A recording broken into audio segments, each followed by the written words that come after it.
Pochi istanti precedono la partita di vertice tra la Rosa di Cervignano e la trattoria come si chiama?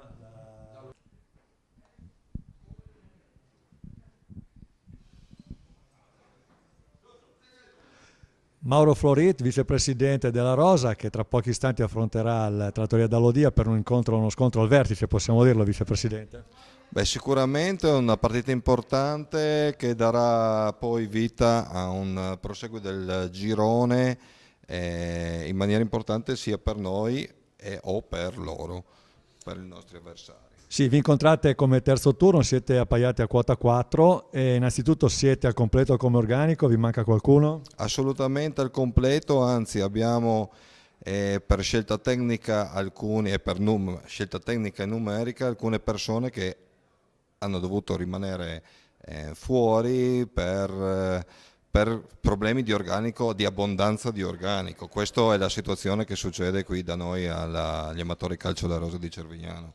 A proposito di amatori, mi leva una curiosità, vicepresidente, il fattore campo incide oppure no anche in questa categoria? Beh, incide perché la trasferta comunque di di lunedì sera è importante, è anche abbastanza stancante e stressante se vogliamo. Poi noi siamo abituati a giocare in un campo spettacolare, bellissimo, tenuto in maniera più che decorosa, mentre non sappiamo, magari io non conosco questo campo, non sappiamo, quindi noi siamo abituati a giocare palla a terra, l'erba è sempre ben curata, quindi facilita il nostro gioco. Ecco. Facendo i debiti scongiuri, un risultato secco me lo vuole dare? Io penso 0-3. 0-3, quindi vuol dire 2 punti per voi? Sì, io sono vicepresidente, anzi oggi ho giocato il premio doppio per i nostri giocatori, quindi In bocca al lupo, grazie. grazie Crepi. In bocca al lupo veramente. Siamo con Paolo Gennaro, il capitano della squadra Dallodia, e pochi secondi poi entrerete in campo per questa partita di vertice, possiamo definirla così?